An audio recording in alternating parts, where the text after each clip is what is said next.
السلام علیکم listeners, please subscribe the channel.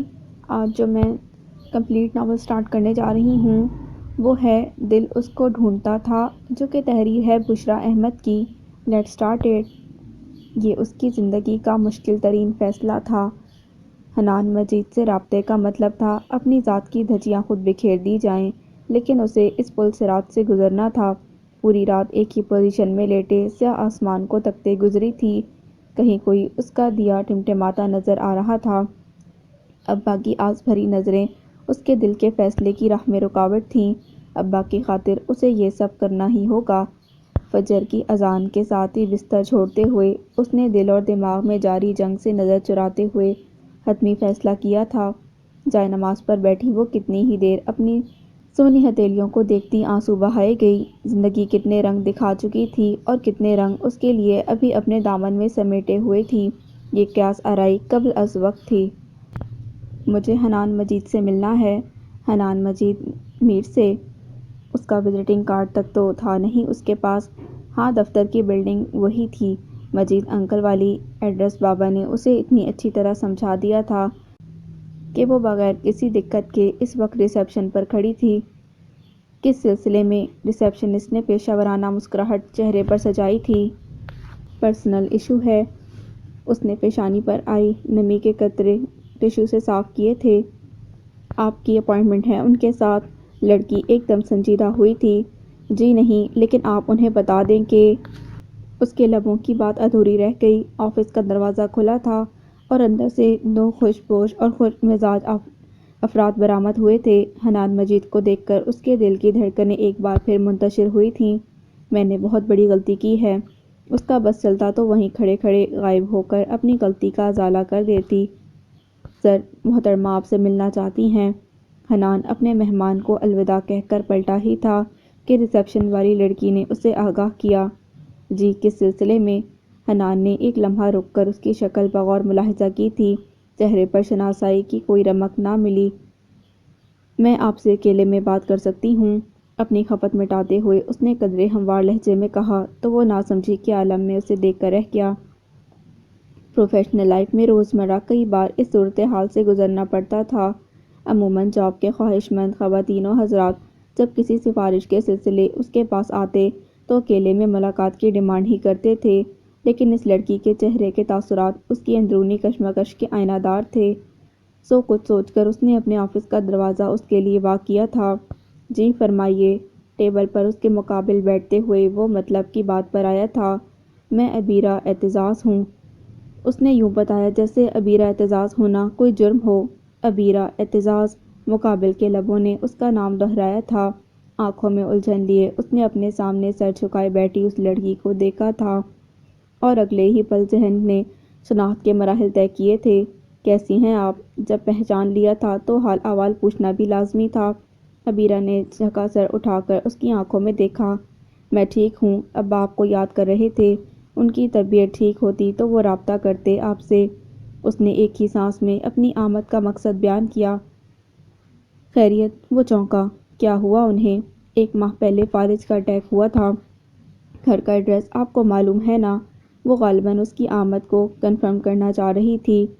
Hanan نے بے اختیار اس بات میں سر ہلا دیا۔ بابا کی زندگی میں کئی بار وہاں گیا تھا۔ راستے کون سا بدلتے ہیں۔ اوکے، میں چلوں گی، آپ کا کافی وقت لیا۔ وہ ایک دم سے کھڑی ہو گئی۔ وہ اس کی اچانک آمد پر اس قدر حیران تھا کہ اسے رسمی طور پر بھی روک نہ سکا۔ وہ جس طرح آئی تھی ایسے ہی چلی گئی۔ وہ اضطراری انداز میں تیسری منزل پر موجود اپنے آفس کی کھڑکی کے پاس آ کر کھڑا ہوا تھا۔ بلائنڈرز ہٹانے پر نیچے کا منظر واقع ہوا تھا۔ وہ روڈ پر کھڑی ٹریفک کے سیلِ رواں کے تھمنے کے انتظار میں کھڑی تھی۔ حنان کو اپنی لاپرواہی پر افسوس سا ہوا۔ کم از کم وہ اسے ڈراپ تو کروا ہی سکتا تھا۔ اس سے پہلے وہ ڈرائیور کو کال کرتا۔ وہ اپنے روٹ کی بس میں سوار ہو چکی تھی۔ وہ گہری سانس لے کر ٹیبل تک پلٹ آیا تھا۔ اس لڑکی کے کپکپاتے لب اور اداس آنکھیں اسے ڈسٹرب کر رہی تھی۔ بابا، آپ نے مجھے بہت بڑی مشکل میں ڈال دیا۔ ریوالونگ چیئر کی پشت سے سر ٹکا کر آنکھیں موندتے ہوئے اس نے مرحوم باپ سے شکوہ کیا تھا۔ ہر دن پچھلے دنوں کی نسبت زیادہ مصروف گزرنے لگا تھا۔ معاملات تھے کہ الجھے جا رہے تھے۔ بہروز بھائی اور سمیر نے بابا کے ویل سیٹلڈ کاروبار کو ڈبونے میں کوئی کسر نہیں چھوڑی تھی۔ کچھ انہیں ماما کی بھی شہ تھی جو وہ اتنے عرصے اپنی منمانی کرتے رہے۔ حنان کو اچھی طرح یاد تھا کہ بابا نے آخری دنوں میں بارہا اسے ان دونوں کے رویوں کی شکایت کرتے ہوئے لوٹ آنے کو کہتے رہے۔ وہ ہر بار ان سے جلدی واپسی کا وعدہ کر لیتا، لیکن طیارے غیر میں بھی بہت بکھیڑے تھے اس کی جان پر۔ یوں وہ آج کل کا کہتے کہتے اس دن پاکستان پہنچا جب بابا دنیا کی الجھنوں سے آزاد ہو کر اپنی آنکھیں ہمیشہ کے لیے موند چکے تھے۔ یہ اس کی زندگی کا سب سے بڑا شوق تھا جس سے نکلنے میں اسے مہینوں لگے۔ جب اس نے آفس جوائن کیا تو پتہ چلا کہ کچھ بابا کی زندگی میں ہو چکا تھا۔ اب حالات اس سے بھی سوا تھے۔ اب تو ماما کو بھی ہوش آ گیا تھا۔ سمیر تو بے شک ناتجربہ کار تھا، لیکن بہروز بھائی کیوں سب سنبھال نہیں پائے، یہ اس کی سمجھ سے بالاتر تھا۔ ہر کوئی اپنی زندگی میں مست اور مگن تھا۔ جو ہو رہا تھا، جیسے ہو رہا ہے، کی بنیاد پر زندگی گزرنے کا قائل۔ اگر کوئی مشکل میں تھا تو وہ حنان تھا۔ کچھ اس کی طبیعت میں احساس ذمہ داری تھا تو کچھ بابا کی زندگی بھر کی محنت رائے گاں نہ جانے کی پرواہ۔ وہ گزرتے برسوں میں صحیح معنوں میں مشین بن کر رہ گیا تھا۔ کبھی اتنا وقت ہی نہ ملا کہ فرصت سے بیٹھ کر زندگی کے کھاتے میں اپنے سود و ضیاع کا حساب کتاب کرتا۔ ایک دادی تھیں جو اس کو یوں دن رات ایک کرتے دیکھ کر کڑ جاتی۔ تو میرے مجید کا عکس ہے۔ اسی طرح زمانے بھر کا غم سمیٹتے ہوئے اپنے اندر وہ جھریوں زدہ ہاتھوں کے پیالے میں اس کا چہرہ تھام کر اپنے بیٹے کا چہرہ کھوجتیں۔ آپ کو ابا سے بہت پیار تھا نا دادی جان؟ وہ ان کی جھلملاتی آنکھیں دیکھ کر سوال کرتا۔ اولاد سے کسے پیار نہیں ہوتا، اور وہ تو میرا ایک ہی بیٹا تھا۔ وہ اپنے تئیں اس کے بھول پن پر ہنس دیتیں اور وہ بے اختیار ان کا موازنہ اپنی ماں سے کرنے لگتا جن کی آنکھوں میں اس نے آج تک ممتا کے جھلملاتے رنگ نہیں دیکھے تھے۔ بہروز بھائی اور سمیر بھی تو ہیں ہر حال میں خوش رہنے والے۔ میں پتہ نہیں کیوں لوگوں سے اتنی توقعات وابستہ کر لیتا ہوں کہ پھر مطمئن نہیں ہو پاتا۔ وہ اس میں بھی خود کو قصوروار ٹھہراتا تھا۔ بہرحال اب تو وہ گزرے دنوں کی یہ ساری باتیں بھول چکا تھا۔ نہ صرف یہ سب کچھ بلکہ ساتھ ہی اپنی زندگی سے وابستہ ایک اور حقیقت کو بھی یکسر فراموش کر چکا تھا جس نے اس دن اچانک اس کے آفس آ کر اپنے وجود کی پہچان کروائی تھی۔ وہ بابا کی ہر بات پر آنکھیں موند کر اعتبار کرتا تھا۔ اس دن اسے اچھی طرح یاد ہے بابا نے کہا تھا، حنان میں تم سے تمہاری زندگی کا سب سے اہم فیصلہ کرنے کا اختیار مانگوں تو؟ انہوں نے اپنی اسٹڈی میں اسے بلا کر ڈائریکٹ ہی استفسار کیا تھا۔ میں نے آپ کو کبھی کسی بات کے لیے انکار کیا ہے کیا؟ اس نے الٹا سوال داغا۔ وہ تو ٹھیک ہے بیٹا، لیکن کچھ فیصلے ایسے ہوتے ہیں جو انسان اپنے دل کی مرضی سے کرنا چاہتا ہے۔ بابا ہچکچا رہے تھے۔ میرے دل کی مرضی آپ کی کسی بھی خواہش سے بڑھ کر نہیں، سو میرے عظیم والد محترم آپ حکم کیجئے۔ وہ گھوم کر ان کی کرسی کی پشت پر آ گیا۔ تم اعتزاز کی بیٹی سے شادی کرو گے؟ انہوں نے فوراً سوال کیا تھا۔ میں اور شادی؟ اس نے ان کی بات تو جیسے سنی ہی نہیں۔ اگر تمہیں اعتراض ہو تو کوئی بات نہیں۔ بابا کی آنکھوں کی جوت کچھ مدھم سی ہوئی تھی۔ بات اعتراض کی نہیں بابا، ابھی میری تعلیم بھی مکمل نہیں ہوئی، میں نے کیریئر بنانا ہے ابھی۔ وہ آنکھوں میں الجھن لیے گھوم کر ان کے مقابل آ بیٹھا۔ اس کا بھی حل ہے، وہ پرسوچ انداز میں گویا ہوئے۔ ابھی ہم صرف نکاح کر لیتے ہیں، رخصتی کچھ سالوں بعد جب تم اسٹیبلش ہو جاؤ گے جب کروا لیں گے۔ بابا کا ہوم ورک مکمل تھا۔ لیکن بابا ایسی بھی کیا ایمرجنسی ہے، اور ماما بھلا مانیں گی؟ اس نے ان کی توجہ ایک اور پہلو کی طرف دلوائی۔ خبردار اپنی ماما کے سامنے کوئی ذکر بھی کیا تو تمہیں معلوم ہے نا وہ اعتزاز کے نام سے بھی خار کھاتی ہے۔ یعنی آپ میرا خفیہ قسم کا نکاح کروانا چاہتے ہیں؟ اتنی سنجیدہ گفتگو کے دوران بھی اسے ہنسی آ گئی تھی۔ فی الحال کچھ ایسا ہی ہوگا۔ تم مجھے صرف یہ اطمینان دلا دو کہ تمہیں کوئی اور لڑکی تو نہیں پسند؟ کوئی کمٹمنٹ تمہاری؟ کیونکہ بیٹا میں یہ نہیں چاہتا کہ انجانے میں ہی صحیح تمہارے ساتھ کوئی حق تلفی نہ ہو جائے۔ بابا نے بغور اس کا چہرہ جانچا۔ کمٹمنٹ تو میری کوئی نہیں ہے بابا، لیکن آپ ایک دفعہ پھر سوچ لیں۔ ماما سے اس بات کو چھپا کر آپ بہت بڑا رسک لے رہے ہیں۔ یہ بات ہمیشہ راز تو رہے گی نہیں، لیکن تب آپ کی ذمہ داری ہوگی ساری سچویشن کو ہینڈل کرنا۔ اس نے انہیں صورتحال کی نزاکت سے آگاہ کرتے ہوئے گویا فری ہینڈ دیا۔ Okay done, don't worry. وہ ایک دم پرجوش ہوئے۔ ابھی تو مجھے اعتزاز سے بھی بات کرنا ہوگی، اور اسے منانا تمہیں منانے سے کہیں زیادہ مشکل ہوگا۔ بھابھی کی اچانک وفات کے بعد وہ عبیرہ کی اظہر ٹینشن لیے بیٹھا ہے۔ دور پار کے رشتہ داروں کے سوا اس کا کوئی نہیں ہے۔ آنسوؤں سے روتا ہے، باقاعدہ بھابھی کو یاد کر کے اور عبیرہ کے مستقبل کا سوچ کے۔ اسے پتہ نہیں کیوں لگتا ہے کہ اس کی زندگی کے دن بھی بہت تھوڑے رہ گئے ہیں۔ ہر ایرے غیرے کو بلا لیتا ہے رشتہ دیکھنے کے لیے۔ انہوں نے اسے تفصیل بتائی جو اس نے قدرے غیر دلچسپی سے سنی تھی۔ لیکن حنان، ایک بات کی میں تمہیں گارنٹی دیتا ہوں کہ میرا یہ فیصلہ تمہاری زندگی کو خوشیوں سے بھر دے گا۔ میرے چاروں بچوں میں صرف تم ہو جس نے مجھے اپنی ذات کی جھلک دکھائی ہے، اور یہ بھی میں جانتا ہوں کہ جیسی آرٹیفیشل زندگی میں نے گزاری ہے تم اپنے لیے کبھی بھی پسند نہیں کرو گے۔ سو مائی ڈیئر سن، میں تمہاری زندگی میں وہ سارے رنگ بھرنا چاہتا ہوں جن کے کبھی میں نے خواب دیکھے تھے۔ بابا کے لہجے میں ان کے ٹوٹے ہوئے خوابوں کی کرچیوں کی چبھن تھی۔ حنان انہیں دیکھ کر رہ گیا۔ بابا اتنی آسانی سے اپنا اندر کسی کے سامنے نہیں کھولتے تھے، لیکن اس وقت انہیں دیکھ کر ان کے اندرونی کرب کا اندازہ ہو رہا تھا۔ اوہ بابا، آپ نے گارنٹی دی تھی کہ ساری سچویشن کو آپ خود ہینڈل کریں گے، لیکن مجھے بتائیں اب میں کیا کروں؟ وہ گزشتہ ایک ہفتے سے اسی ادھیڑپن کا شکار تھا۔ اعتزاز انکل سے تو وہ اسی دن بھی جا کر مل سکتا تھا، لیکن اس کی صورت دیکھ کر جو سوال انہوں نے کرنا تھا اس کا جواب اس کے پاس تاحال نہ تھا۔ ماما اس کے لیے ایشل کو نظر میں رکھے ہوئے تھیں، جو فروا کی نند تھی۔ فروا ان تینوں بھائیوں کی چھوٹی اکلوتی بہن تھی جو ہر دوسرے روز ایشل نامہ کھول کر بیٹھ جاتی۔ ماما بھی حنان پر دباؤ بڑھائے جا رہی تھیں۔ ایسے میں اپنے نکاح کی خبر بریک کرنا عبیرہ اعتزاز کی زندگی کو عذاب بنا دینے کے مترادف تھا۔ ماما نے زندگی میں اپنے کیے ہوئے فیصلوں پر انکار سننا ہی نہیں سیکھا تھا۔ وہ یہی چاہ رہا تھا کہ پہلے ماما کو ذہنی طور پر تیار کر لے، پھر حقیقت ان کے سامنے لائے، لیکن اتنے دن گزرنے کے باوجود بھی وہ یہ کام نہ کر سکا تھا۔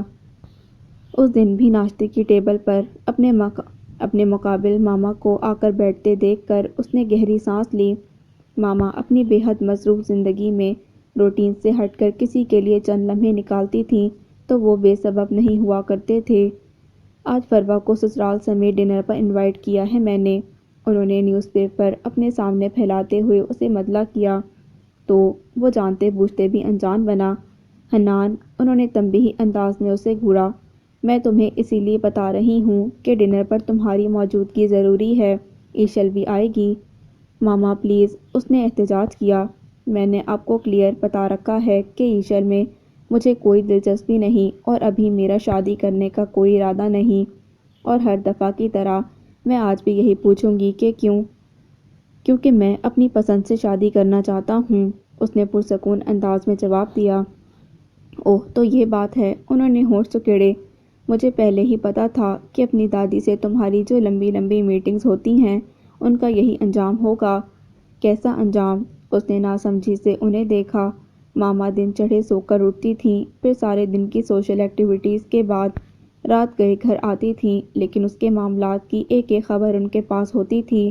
اگر تم اپنی پھپھو کی بیٹی سے شادی کرنا چاہتے ہو تو ایسا کبھی نہیں ہوگا۔ یہ وہی لوگ ہیں جنہوں نے ساری زندگی مجید کو مجھ سے دور کرنے کے جتن کیے۔ ماما کی سوچ سسرال اور سسرال سے وابستہ رشتہ داروں کے بارے میں وہی روایتی تھی۔ آپ بے فکر رہیں، عائشہ کی انگیجمنٹ ہو چکی ہے، اس نے حتی الامکان ٹھنڈے لہجے میں کہا۔ اور وہ دوسری؟ انہوں نے ذہن پر زور ڈالتے ہوئے نام یاد کرنا چاہا۔ کم آن ماما، فاطمہ بہت چھوٹی ہے ابھی، اور میں نے ان دونوں کو ہمیشہ اپنی بہنیں سمجھا ہے۔ آپ کم از کم یہ خدشہ اپنے ذہن سے نکال دیں کہ میں پھپھو کے گھر شادی کرنا چاہتا ہوں، اور ویسے بھی پھپھو بہت خوددار ہیں، وہ مجھ سے پیار ضرور کرتی ہیں، لیکن ایسی کوئی سوچ ان کے ذہن میں نہیں۔ اس نے بڑے رسان سے اپنی اور پھپھو دونوں کی پوزیشن کلیئر کرنا چاہی۔ ہاں صرف خودداری ہی تو ہے تمہارے باپ کے خاندان میں۔ وہ زہر خون ہوئی، وہ لب بھینچ کر خاموش رہا۔ بہرحال فروا اور اس کے سسرال والے آج آ رہے ہیں۔ ماما اس بار اس کا جواب سنے بغیر ٹیبل سے اٹھ گئی تھیں۔ وہ ٹھنڈی سانس بھر کر رہ گیا، الجھی ہوئی طبیعت اور الجھ گئی تھی۔ نہ جانے وہ ماما سے دو ٹوک بات کیوں نہیں کر پاتا تھا، ورنہ سمیر اور بہزود بھائی بھی تھے، ماما کی طرح منہ پھٹ اور بد لحاظ۔ شادی کے معاملے پر انہوں نے البتہ ماما کو مایوس نہیں کیا تھا۔ شاید ان سب لوگوں کے مفادات مشترکہ تھے، صرف وہی تھا جو مفادات کے اس کھیل میں اپنی پوزیشن خود واضح نہیں سمجھ پایا تھا۔ آفس جانے کا ارادہ ملتوی کرتے ہوئے وہ دادی کے پاس اٹھ آیا۔ دادی کی دنیا اس چھوٹی سی انیکسی تک محدود تھی جہاں بابا کی ڈیتھ کے بعد ماما نے ان کو منتقل کروا دیا تھا۔ حنان نے اس پر بھی پرزور احتجاج کیا، لیکن دادی نے خود ہی اس کو سمجھا بجھا کر ٹھنڈا کر لیا۔ اب بھی اس کے قدم انیکسی کی طرف بڑھ گئے تھے، جو گھر کی مرکزی عمارت سے ہٹ کر لان عبور کر کے دوسری طرف ذرا سی پیچھے۔ آ گیا میرا بیٹا۔ دادی کی آنکھیں اس کو دیکھتے ہی روشن ہو جاتی تھیں۔ جی دادی۔ وہ ان کی گود میں سر رکھ کر تخت پر نیندراز ہو گیا۔ انہوں نے جھک کر اس کی پیشانی پر پیار کیا۔ آج صبح سے میرا دل تمہارے لیے اداس تھا۔ اچھا، پھر آپ نے مجھے کیوں نہیں بلوایا؟ اسی لیے کہ مجھے پتا تھا کہ تو خود آئے گا۔ ان کی نرم لیکن نحیف انگلیوں کا لمس وہ اپنے بالوں میں محسوس کر رہا تھا۔ کیا بات ہے حنان، تو پریشان ہے؟ جب کافی دیر تک آنکھیں موندے وہ یوں ہی لیٹا رہا تو دادی نے پرسوچ نگاہیں اس کے چہرے پر جمائیں۔ ہاں ہوں تو، اس نے چھپایا نہیں۔ میری بات مان لے، تو اپنا گھر بسا لے، سکھی ہو جائے گا۔ ماما کے ہوتے ہوئے یہ ممکن نہیں ہے۔ وہ تلخ سی ہنسی ہنسا۔ وہ کیا چاہتی ہے؟ دادی کی انگلیاں اس کے بالوں میں تھم گئیں۔ فروا کی نند پسند کر رکھی ہے انہوں نے۔ تو کیا چاہتا ہے؟ میں کچھ نہیں چاہتا، لیکن کیا؟ دادی نے اس کی ادھوری بات مکمل ہونے کا انتظار کیے بغیر سوال کیا۔ حنان، تو کچھ بھول تو نہیں رہا؟ ان کی آواز آہستہ ہو گئی۔ حنان نے پٹ سے آنکھیں کھول دیں۔ دادی، آپ کو معلوم ہے؟ وہ ایک لمحے ہزارویں حصے میں جان گیا کہ ان کا اشارہ کس طرف ہے۔ ہاں مجید مجھ سے کچھ نہیں چھپاتا تھا۔ ان کی آنکھوں کے گوشے نم ہو گئے۔ اور یہ تو بہت بڑا فیصلہ تھا جو اس نے صرف تیرے لیے کیا تھا۔ اس دن وہ بہت خوش تھا۔ گزرے دن کی یاد نے ان کے چہرے کو روشن کر دیا تھا۔ لیکن مجھے بتائیں میں اب کیا کروں؟ ابیرہ آئی تھی میرے آفس، اعتزاز انکل نے بلوایا ہے مجھے۔ تو گیا ملنے؟ کہاں جا سکا ہوں دادی، یہی تو مسئلہ ہے کہ ان سے جا کر کیا کہوں گا۔ وہ دل کا بوجھ ہلکا کرنے کو بالآخر تیار ہو گیا۔ اگر میں اس لڑکی کو لے کر یہاں آتا ہوں اپنی بیوی کی حیثیت سے، تو ماما کا آپ کو معلوم ہے نا، نہ صرف طوفان کھڑا کریں گی بلکہ اس لڑکی کی زندگی کو جہنم بنا دیں گی۔ اور دوسری طرف اگر میں نکاح کی طرح رخصتی بھی خاموشی سے کروا کر اسے الگ گھر میں رکھوں تو بھی یہ بات زیادہ عرصے تک چھپی نہیں رہ سکتی۔ اور ویسے بھی میں یہی چاہوں گا کہ جو مقام بہروز بھائی اور سمیر کی بیویوں کو اس گھر میں ملا ہے وہی میری بیوی کو بھی ملے۔ اگر ماما اسے قبول نہیں کریں گی تو باقی لوگوں کے رویوں کی کیا گارنٹی ہے؟ اور میں کم از کم یہ برداشت نہیں کروں گا۔ لیکن حنان، تو اعجاز کے پاس فوراً چلا جا، اس کی طبیعت زیادہ خراب ہو گئی ورنہ وہ یوں ابیرہ کو تیرے آفس نہ بھیجتا۔ دادی کے لہجے میں تشویش تھی۔ انہوں نے اگر رخصتی کا کہا تو اس کا مسئلہ وہیں پر تھا۔ دیکھ لیں گے، تو اس سے مل کر آ، اسے اطمینان ہو جائے گا۔ دادی نے دو ٹوک لہجے میں کہا تو اس نے بھی سر ہلا دیا۔ شام کو ہی جاؤں گا، اس نے ارادہ کیا۔ شام کو اعتزاز انکل کے گھر کی طرف جانے والے راستوں پر گاڑی بغیر کسی دقت کے رواں دواں تھی۔ کئی مانوس سی گلیاں مڑ کر اگلی گلی نسبتاً کم چوڑی تھی۔ گاڑی وہیں کھڑی کر کے اس نے لاک کی اور گلی کی سمت قدم بڑھا دیے۔ 1 2 3 4 بچپن کی گنتی تھی۔ 4 دروازے چھوڑ کر 5واں دروازہ اعتزاز انکل کا تھا۔ ڈور بیل بجنے کی آواز باہر گلی تک آ رہی تھی۔ تیسری بیل پر قدموں کی چاپ ابھری۔ کون ہے؟ آہستہ آواز میں اندر سے پوچھا گیا۔ آواز یقیناً ابیرہ کی تھی۔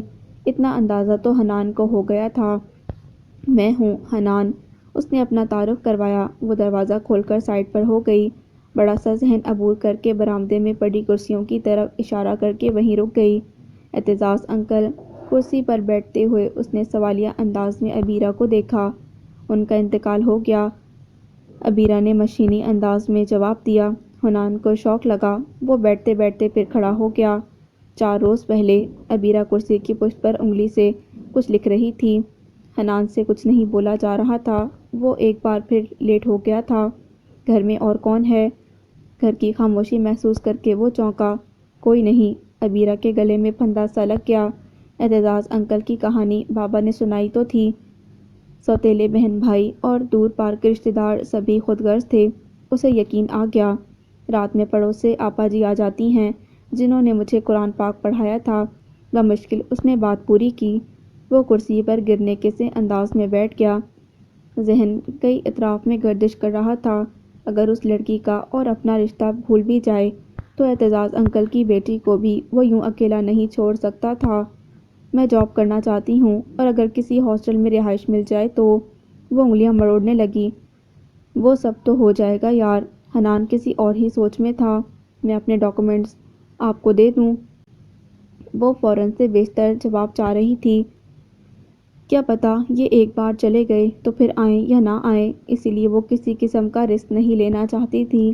یہ الگ بات اس کا مسئلہ بھی صرف وہی حل کر سکتا تھا۔ ٹھیک ہے، دیکھتے ہیں، آپ تیاری کر کے رکھیے گا، آپا جی کو بلوا لیجیے گا، ان سے مل کر کل میں آپ کو لے کر جاؤں گا۔ وہ کسی حتمی نتیجے پر پہنچ گیا تھا۔ کہاں؟ وہ ذرا سیما ہو گئی۔ فی الحال اپنے گھر نہیں لے جا سکتا، کچھ اور دیکھوں گا۔ دیکھ لیجیے گا سامان مختصر ہو، باقی گھر لاک کر دیں گے۔ لیکن آپ مجھے لے کر کہاں جائیں گے؟ وہ بدستور پریشان تھی۔ آپ بے فکر رہیں، آپ میری ذمہ داری ہیں، میں پوری دیکھ بھال کر کے ہی فیصلہ کروں گا۔ اس نے اس کی پریشانی سمجھتے ہوئے تسلی دی۔ یہ اور بات کہ ذمہ داری کا لفظ بولتے ہوئے اسے اپنے آپ سے شرم آئی تھی۔ لمبے لمبے قدم اٹھاتا وہ باہر نکلا تو کئی لوگوں نے گلی میں چونک کر اسے غور سے دیکھا تھا۔ عبیرہ کی آکورڈ پوزیشن کا سوچ کر وہ ایک بار پھر شرمندہ ہو گیا تھا۔ بہرحال سردست تو اسے پھپھو کے گھر جا کر اس مسئلے کو حل کرنا تھا۔ پھپھو کو مختصراً ساری بات بتا کر اس نے فی الحال عبیرہ کی رہائش کی بابت دریافت کی۔ پھپھو اور پھپھا اپنی دو بیٹیوں کے ساتھ شہر میں نسبتاً بہتر علاقے میں رہائش پذیر تھے۔ پھپھو کا ایک ہی بیٹا تھا جو 2 سال سے بسلسلہ روزگار ملیشیا میں مقیم تھا۔ پھپھا ریٹائرڈ پرنسپل تھے اور پھپھو کی طرح ہی شفیق اور ملنسار۔ حنان کی زبانی پورا قصہ سن کر انہوں نے پہلے تو اس کی لاپرواہی اور غفلت پر شدید افسوس کا اظہار کیا اور پھر پھپھو سے کہا کہ حنان کے ساتھ جا کر کل وہ خود عبیرہ کو لے آئیں گی تاکہ اس کی عزت نفس بھی مجروح نہ ہو۔ حنان کے سر سے ایک بڑا بوجھ سرک گیا تھا، لیکن ابھی اسے بہت کچھ کرنا تھا۔ زندگی کی ترجیحات کو از سر نو ترتیب دے کر اس نے بہت سی چیزوں کا ازالہ کرنا تھا۔ میں نے تمہیں ڈنر کے متعلق بتایا تھا نا؟ رات گئے جب وہ گھر لوٹا تو ممی لاؤنج میں ہی اس کا انتظار کر رہی تھیں۔ ان کے چہرے کے تاثرات ان کی شدید ناراضگی کا احساس دلا رہے تھے۔ میں بزی تھا، وہ یہی کہہ پایا۔ وہی تو پوچھ رہی ہوں کہ کہاں بزی تھے؟ آفس سے تو تم دوپہر کو ہی اٹھ آئے تھے۔ ماما کی اطلاعات اس کے متعلق ہمیشہ اپ ٹو ڈیٹ ہوتی تھیں۔ ماما، میری پرسنل مصروفیات بھی ہوتی ہیں۔ میں دوست کے ساتھ تھا۔ اس نے سوچا تھا کہ تحمل سے کام لے گا، لیکن ماما کی جرح سے چڑ گیا۔ حنان، تم اپنے بابا کی طرح بہت کچھ مجھ سے چھپانے لگے ہو۔ ماما جہاں دیدہ تھیں، گہری جانچتی ہوئی نگاہ اس پر ڈال کر انہوں نے ٹھنڈی سانس بھر کر نتیجہ اخذ کیا۔ وہ کندھے اچکا کر رہ گیا۔ بات سچ جو تھی، رات سوتی جاگتی کیفیت میں گزری تھی۔ آپا جی نے تو ساری بات سن کر خاصے اطمینان کا اظہار کیا، لیکن اسے عجیب سی بے کلی تھی۔ آنے والے شب و روز کیسے ہوں گے اسے اندازہ تھا۔ چپ چاپ بہت سے آنسو اس کی آنکھوں کے کناروں سے نکل کر تکیے میں جذب ہوتے رہے۔ امی کی ڈیتھ کے بعد تو اسے بابا کا سہارا تھا، وہ سنبھل گئی تھی، لیکن بابا کے بغیر تو وہ بالکل بے سائیں باں ہو گئی تھی۔ لیکن تلخ حقیقت تھی کہ کسی کے جدا ہونے سے زندگی نہیں رکتی، سو وہ بھی نہ چاہتے ہوئے ہی سہی لیکن زندگی کی ڈور میں شریک تھی۔ اس گھر میں اس کی ماما اور بابا کی یادیں تھیں۔ اس کو چھوڑنا اس کے لیے انتہائی مشکل کام تھا، لیکن اسے امید تھی کہ وہ یہ مشکل کام بھی کر گزرے گی۔ اپنے ڈاکومنٹس، امی بابا کی کچھ تصویریں اور چند جوڑے جو نسبتاً بہتر حالت میں تھے اس نے رات کو ہی پیک کر لیے تھے۔ اب تو اسے انتظار تھا رات گزرنے کا اور پھر نیا دن طلوع ہونے کا۔ اذانوں سے ذرا دیر پہلے اس کی آنکھ لگی تھی۔ خواب میں اس نے بابا کو مسکراتے دیکھا تھا جیسے اسے حوصلہ دے رہے ہوں۔ حقیقت میں اسے بڑی ڈھارس ملی تھی۔ خلاف توقع حنان ٹھیک 10 بجے پھپھو کے ساتھ اس کے گھر پہنچ گیا تھا۔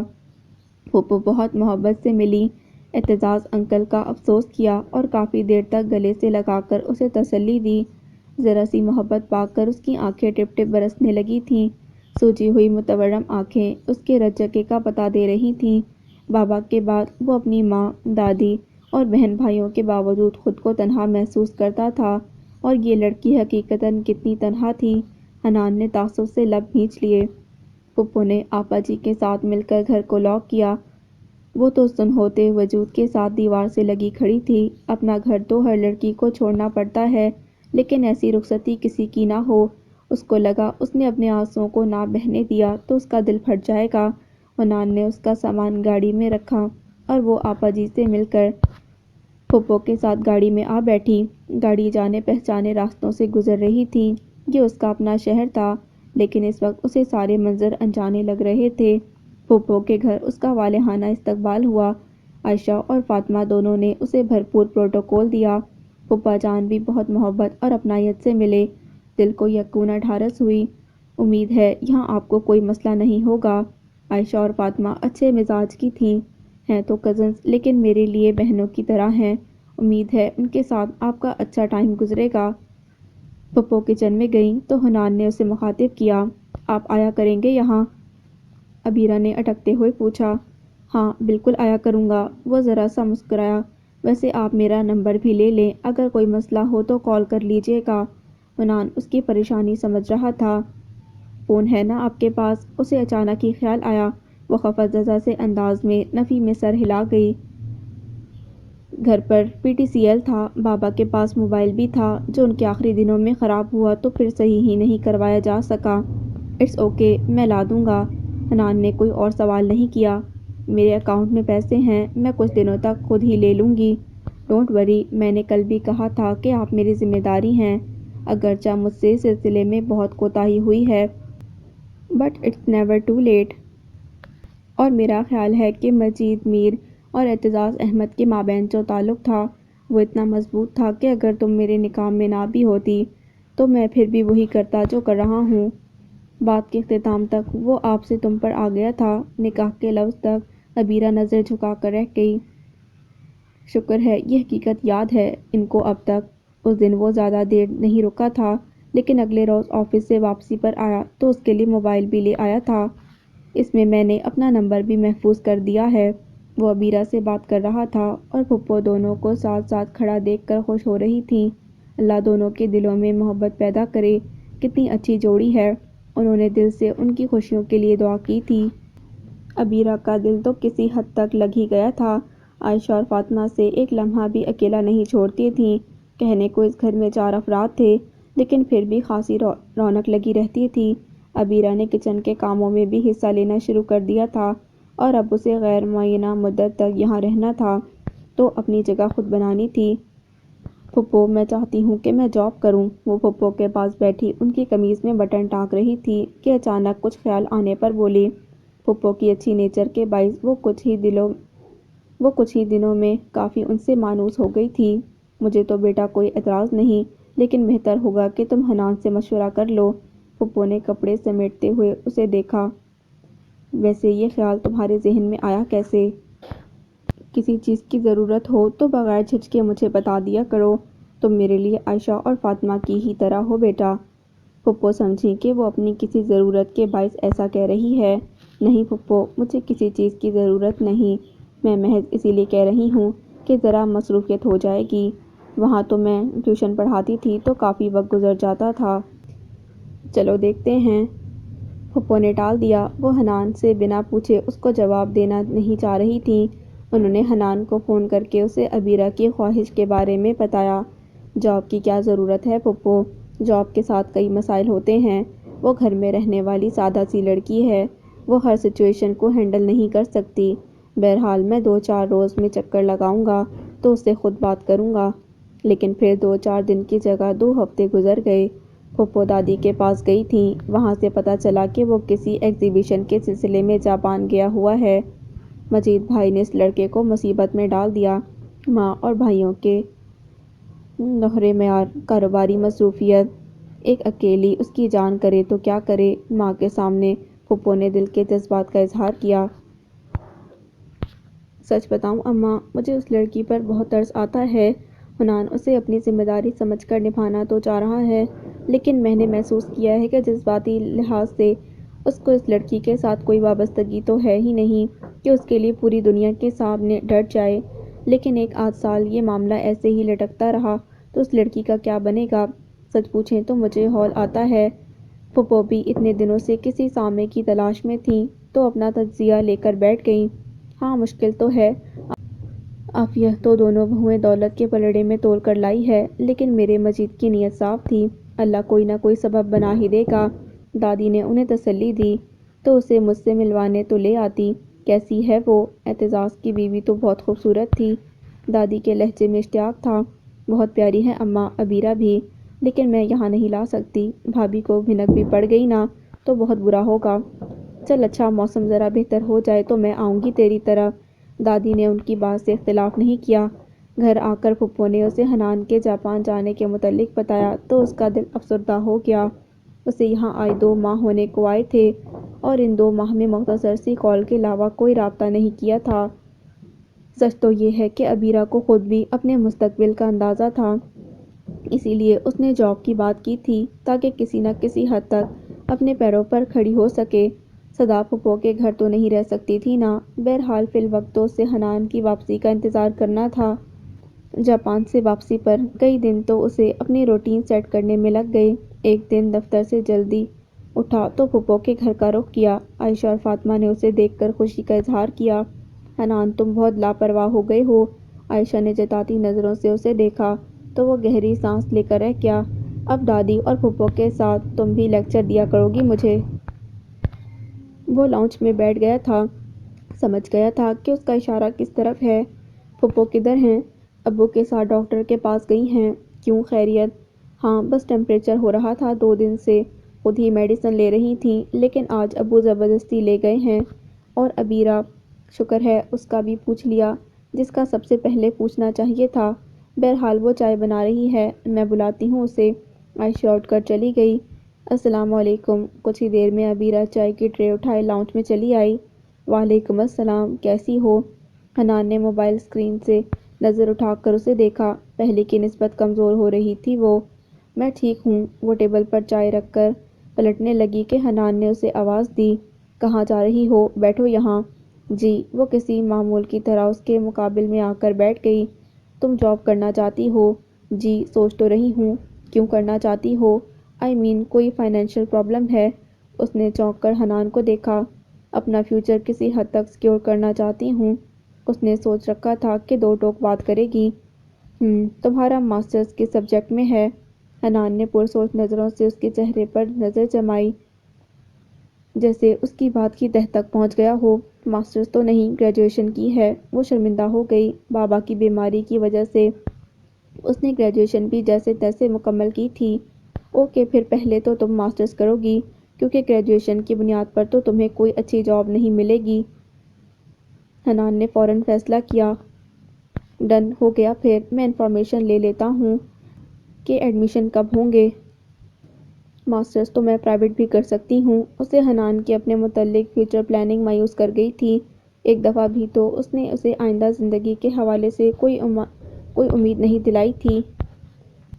انہی دنوں اچانک عائشہ کی شادی کی تاریخ طے پائی تھی۔ اس کے جیٹ امریکہ میں مقیم تھے۔ وہ 2 ماہ کی چھٹیاں لے کر پاکستان آ رہے تھے، سو اس کے سسرال والوں نے نزدیک ترین تاریخ مانگ لی تھی۔ پھپھو کے تو ہاتھ پاؤں پھول گئے۔ فوراً ملیشیا میں ماس کو کال ملا کر رابطہ کیا۔ اس کی چھٹی کا بھی مسئلہ تھا، لیکن اس نے جیسے تیسے کر کے اوکے کا سگنل دے دیا تھا۔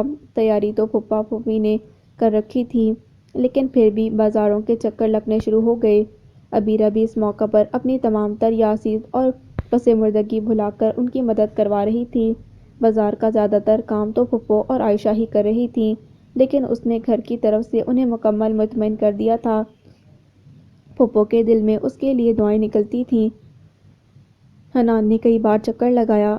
عبیرہ کو مصروف سے انداز میں گھر کا حصہ بنے دیکھ کر اسے خاصی تسلی ہوئی۔ اسے انسیت سی محسوس ہونے لگی تھی اسے دیکھ کر۔ آج کل تو دادی بھی پھپھو کے گھر رہنے آئی ہوئی تھیں۔ انہوں نے عائشہ کو زبردستی پکڑ کر گھر بٹھایا کہ بازاروں کے چکر لگانے والی لڑکیوں پر روپ نہیں چڑھتا۔ ویسے بھی اب تھوڑے ہی دن رہ گئے تھے۔ ابیرہ کو مشفق سی دادی بہت اچھی لگی تھیں۔ ان کی یادداشت بہت اچھی تھی۔ اسے پاس بٹھا کر وہ اس دن کی بھی جزیات اسے سناتیں جس روز ابیرہ کی ماما دلہن بن کر اعتزاز احمد کے گھر آئی تھیں۔ ابیرہ پوری دلچسپی سے ان سے باتیں کرتی۔ اس دن بھی پھپھو کے سسرال سے مہمان آنے والے تھے۔ وہ ان کے لیے تیاریوں میں مصروف تھی۔ جیولر سے جیولری لے کر آئی تھیں اور بھی کئی کام تھے۔ ابھی تو رات کے کھانے میں دیر ہے، تم حنان کے ساتھ چلی جاؤ، دادی نے ان کی ٹینشن دور کرنا چاہی۔ حنان دادی سے ملنے آیا تھا۔ ارے نہیں اماں، آپ کو نصرت آپا کی عادت کا نہیں پتہ، اگر وہ پہلے پہنچ گئیں اور میں گھر پر نہ ہوئی تو انہوں نے اس بات کو لے کر منہ ہی بنائے رکھنا ہے۔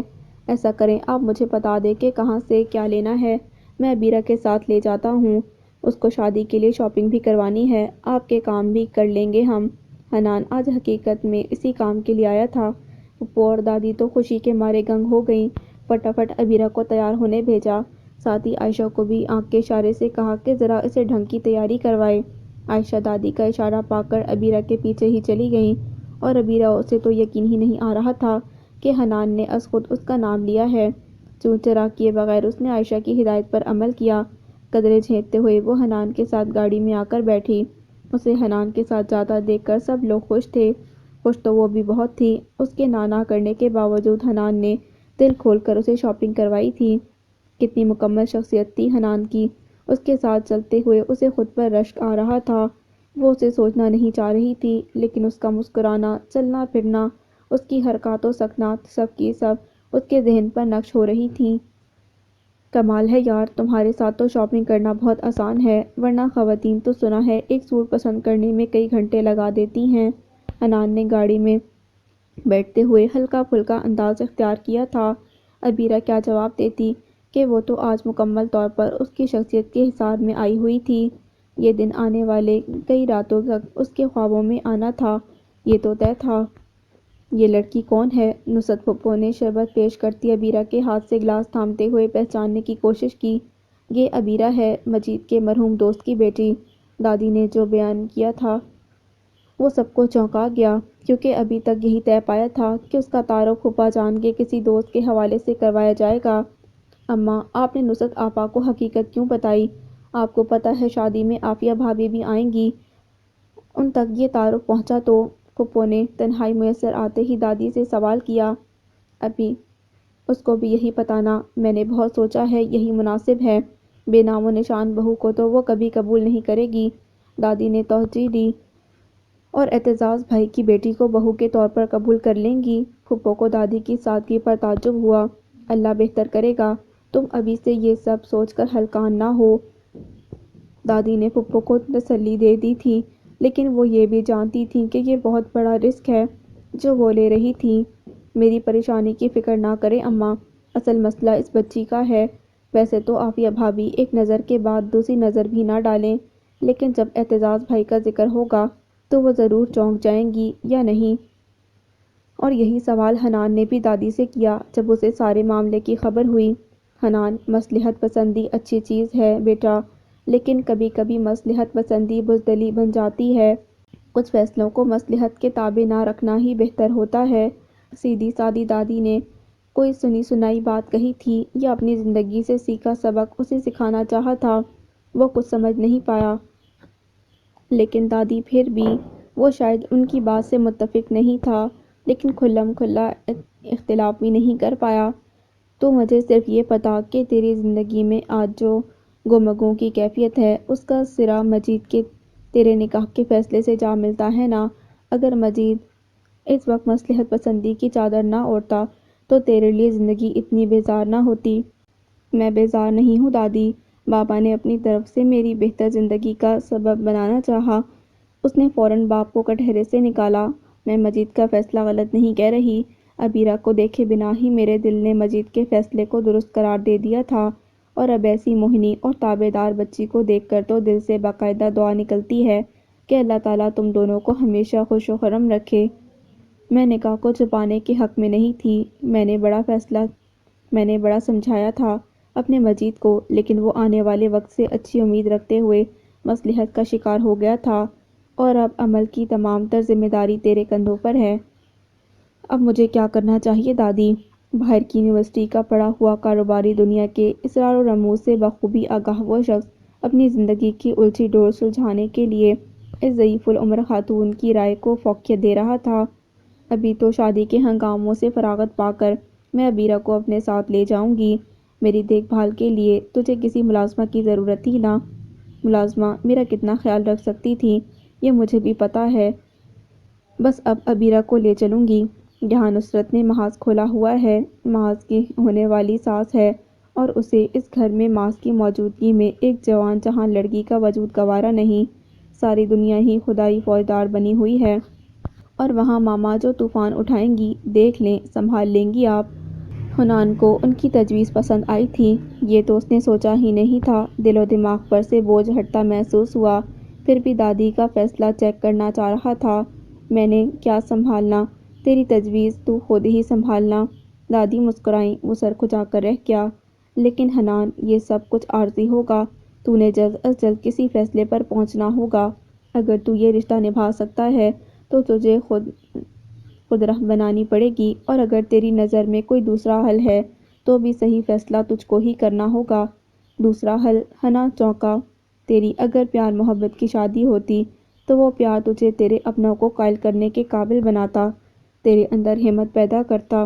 اب چونکہ تیری کوئی دلی اور جذباتی وابستگی تو ہے نہیں اس بچی سے، ایسے میں تو اگر اس کو اس کا جائز حق دلوا سکتا ہے تو بیٹا اس سے افضل کوئی بات ہو ہی نہیں سکتی۔ لیکن تو محض بلی کو دیکھ کر کبوتر کی طرح آنکھیں بند کر کے وقت گزارنا چاہتا ہے تو اس بچی کو آزاد کر دے۔ ابھی اس کے پاس وقت ہے، اللہ اس کا کوئی اور سبب بنا دے گا، لیکن اگر 2-4 سال اور گزر گئے تو اس کے پاس شاید کچھ بھی باقی نہ رہے۔ دادی حنان کے چہرے کے اتار چڑھاؤ بغور دیکھ رہی تھیں۔ وہ پوتے کے دل اور دماغ کو تحریک دینا چاہتی تھیں جو اس لڑکی کے ساتھ ساتھ حنان کے خود کے لیے بھی ضروری تھیں، لیکن وہ دونوں نفوس اس تیسری ہستی سے بے خبر تھے جو دروازے کے باہر اپنی قسمت سے شاکی دونوں ہاتھ لبوں پر رکھے سسکیاں دبانے کی کوشش کر رہی تھی۔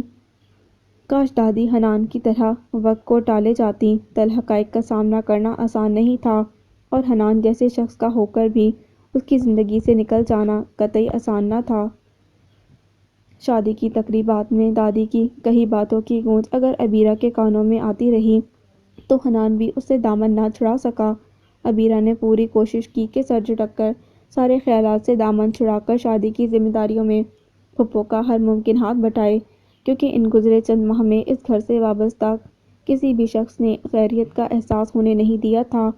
کسی حد تک وہ اپنی اس کوشش میں کامیاب بھی ہو گئی تھی۔ مایوں مہندی کی تقریبات نسبتاً سادگی کے ساتھ گھر میں ہی کی گئی تھیں، جن میں قریبی رشتہ دار ہی مدعو تھے۔ حنان آیا ضرور، لیکن عبیرہ سے آمنا سامنا چند ایک بار ہی ہو سکا۔ یہ اور بات کہ اس کا سوگوار حسن اور بہت سی نگاہوں کی زد میں رہا۔ ماما نے شادی والے دن اسے بٹھا کر چھوٹا سا انٹرویو بھی لے ہی لیا کہ وہ ہر امکان پر سوچنے کی عادی تھی۔ حنان آیا تو عبیرہ اس وقت ماما کے پاس ہی بیٹھی تھی۔ وہ چونک گیا۔ اس کو مکمل طور پر نظر انداز کر کے وہ ماما کے ساتھ والی کرسی پر گرنے والے اسٹائل میں بیٹھا۔ یہ عبیرہ ہے، اعتزاز احمد کی بیٹی۔ ماما نے نہ جانے کیا سوچ کر اس کا تعارف حنان سے کروایا تھا۔ جی مجھے معلوم ہے۔ حنان نے ایک نظر اس کے کنفیوز چہرے پر ڈال کر ماما کو دیکھا۔ ماما چونک سی گئی تھیں۔ ہاں تم تو اپنی پھپھو کے گھر آتے جاتے رہتے ہو، واقف ہوگے۔ یہ میں نے کیسے سوچ لیا تھا کہ تم نہیں جانتے ہوگے۔ ان کے لہجے میں طنز تھا، یہ عبیرہ کو محسوس ہوا تھا۔ میں جاؤں آنٹی اب؟ وہ مؤدب سی اجازت مانگ رہی تھی۔ ماں بیٹے کی اس گفتگو میں اس کا ہونا غیر ضروری تھا۔ عبیرہ یہ دادی کی میڈیسنز ہیں، ان کو کہنا ابھی کھا لیں، ان کے سر میں درد تھا صبح سے۔ حنان نے اسے میڈیسن پکڑاتے ہوئے جانے کا اشارہ کیا۔ وہ دوائی تھامتی سر ہلا کر پلٹ گئی۔ دادی کی طبیعت زیادہ خراب رہنے لگ گئی ہے، میں نے سوچا ہے ان کے لیے کوئی کیئر ٹیکر رکھ لوں 24 گھنٹوں کے لیے۔ حنان اس کے جانے کے بعد ماما سے مخاطب ہوا۔ انہوں نے سر ہلانے پر اکتفا کیا کہ یہ بات ان کے لیے اتنی زیادہ اہم نہیں تھی جس پر وہ زیادہ سوچ بچار کرتیں۔ حنان کے لیے بھی ابھی اتنا ہی کافی تھا۔ قدرے پرسکون انداز سے وہ ہال کا جائزہ لینے لگا۔ یہ اور بات بار بار نظریں بھٹک کر عبیرہ پر جا ٹھہرتیں جو اپنی عمر کی لڑکیوں کے برعکس ایک عجیب سی سوگواریت لیے ہوئے تھی۔ وہ اچھی خاصی پرکشش تھی، لیکن چھوٹی سی عمر میں دنیا نے اتنے رنگ دکھا دیے تھے کہ اب کوئی خوشگوار سوچ اس کے چہرے پر اپنا عکس نہیں چھوڑتی تھی۔ حنان کو افسوس ہوا، دادی کی کہی باتیں ایک بار پھر اس کو اپنی گرفت میں لے چکی تھیں۔ عائشہ کی شادی کے بعد نہ جانے حنان نے ماما کو کیا کہہ کر راضی کیا تھا، وہ نہیں جانتی تھی۔ یہ اس کے لیے اہم نہ تھا، اہم تھا تو یہ کہ وہ انیکسی میں دادی کے پاس شفٹ ہو چکی تھی، جہاں حنان کا دن میں کم از کم ایک چکر ضرور لگتا تھا۔ عموماً وہ صبح کی واک سے واپسی پر دادی کے پاس چلا آتا تھا، کیونکہ باقی گھر تو اس وقت محور استراحت ہوتا تھا۔ یہ اس کی شروع کی روٹین تھی۔ پہلے تو وہ دادی کو چائے بھی بنا کر دے دیا کرتا تھا، اگر سرونٹ کوارٹر سے کوئی نہ آیا ہوتا تو۔ روٹین اب بھی وہی تھی، لیکن اب اس کے آتے ہی دادی کے لیے ہلکا پھلکا ناشتہ اور حنان کے لیے فریش جوس عبیرہ لے آتی تھی۔ زندگی قابل قبول ہو گئی تھی عبیرہ کے لیے بھی۔ نکاح میں رہتے ہوئے اپنے دل کو بالکل بے نیاز رکھنا مشکل ہو گیا تھا عبیرہ کے لیے۔ پھوپھو کے گھر رہتے ہوئے کئی دن بلکہ ہفتوں بعد حنان سے آمنا سامنا ہوتا تھا۔ دل پر یاسیستی طاری رہتی تھی، یوں لگتا تھا کہ جیسے زندگی کے قافلے کو عارضی پڑاؤ نصیب ہوا ہو اور آنے والے سفر کا خوف اعصاب کو بوجھل کیے رکھتا ہو۔ اور یہاں دادی کے ساتھ چھوٹی سی انیکسی میں دل خود بخود ہی خوش فہم ہوتا جا رہا تھا۔ روز اس کو دیکھنا، روٹین کے سوال جواب، دادی کے ساتھ گزارے اس کے چند لمحات جن میں وہ بھی شامل ہوتی تھی، عبیرہ کو سارے دن کے لیے مثبت اشارے دے دیتے تھے۔ لیکن زندگی اتنی سہل نہیں تھی۔ عبیرہ اعتزاز کے لیے تو شاید کبھی بھی نہیں۔ پروا اپنے سسرال سے حنان اور ایشل کا رشتہ فائنل کرنے کے مطالبے کے ساتھ آئی تھی۔ میں اب اسی وقت واپس جاؤں گی جب بھائی اپنی رضامندی دیں گے ایشل کے لیے۔ اس نے جو کہا تھا اس پر عمل کرنے کا پکا ارادہ کیے ہوئے تھی۔ سال سے اوپر ہو گیا تھا ایشل کے لیے حنان کو راضی کرنے کی کوشش کرتے ہوئے۔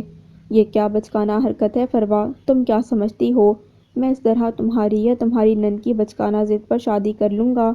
حنان نے اسے ڈانٹا تو وہ چہکو پہکو رونے لگی۔ آپ نے انکار کرنا تھا تو سال پہلے کر دیتے، معاملہ یہاں تک تو نہ پہنچتا۔ میری کیا عزت رہ جائے گی اپنے سسرال میں؟ اور ایشل پر جان چھڑکتے ہیں عبید، اگر ایشل ہرٹ ہوئی تو وہ مجھے بھی خوش نہیں رہنے دے گی عبید کے ساتھ۔ ہاں تو میں نے کب اقرار کیا تھا کہ تم میری طرف سے اپنی سسرال میں قول اقرار کرتی پھرو؟ حنان تپا ہوا تھا۔ دیکھ رہی ہیں ماما بھائی کو، انہوں نے انکار بھی تو کبھی نہیں کیا، ہمیشہ یہی کہتے تھے کہ میں ابھی شادی نہیں کر سکتا۔ پروا نے اپنا رخ ماما کی طرف کیا، جو پریشانی سے تیوری ڈالے ایک ٹک حنان کو دیکھ رہی تھیں۔ میں آپ کو بتا رہی ہوں، اگر آپ کی طرف سے ایشل کے لیے انکار ہوا تو مجھ پر اس گھر میں زندگی عذاب ہو جائے گی۔ پلیز بھائی، میں جانتی ہوں اسے، وہ بہت جذباتی ہے، اتنی آسانی سے دستبردار نہیں ہوگی، اور اس میں کمی بھی تو کوئی نہیں ہے، خوبصورت، فارن کوالیفائڈ، اپنے برانڈ بھی سیٹ کر چکی۔ پروا آنسو پوچھ کر اب ایشل کی وہ خوبیاں اس کو بیان کرنے لگی جن سے وہ بخوبی آگاہ تھا۔ ایشل اس کی کلاس فیلو بھی رہ چکی تھی، اور وہ ان دنوں بھی اس کی یک طرفہ جذبات سے خود کافی حد تک بچکانہ پن لیے ہوئے تھی۔ عاجز آ گیا تھا، اسے زہر لگتی تھی وہ لڑکیاں جو اپنے نسوانی وقار کو پسِ پشت ڈال کر توجہ حاصل کرنے کے لیے عجیب سی حرکتیں کیا کرتی تھیں۔ باہر جا کر وہ اسے بھول بھی گیا تھا، لیکن 2 سال پہلے پروا کی شادی جب عبید سے ہوئی تو اس وقت سے وہ ایک بار پھر اس کے حصول کے لیے سرگرم تھی۔ عبید سے پروا کا رشتہ اس وقت طے ہوا تھا جب وہ باہر تھا، وگرنہ شاید وہ اس فیملی میں اپنی بہن کی شادی کرنے کا سب سے بڑا مخالف ہوتا۔ رونا بند کرو پروا، اور منہ ہاتھ دھو جا کر، سب بہتر ہو جائے گا۔ اور تم حنان، آج نظریں کیوں چرا رہے ہو؟ وہ زیرک خاتون تھیں، پروا کو بھیج کر وہ حنان کی جانب متوجہ ہوئیں۔ کیا چل رہا ہے تمہارے دماغ میں؟ اگر تم سمجھتے ہو یہ پروا کی بچکانہ ضد ہے تو تم عقل و فہم سے کوسوں دور ہو۔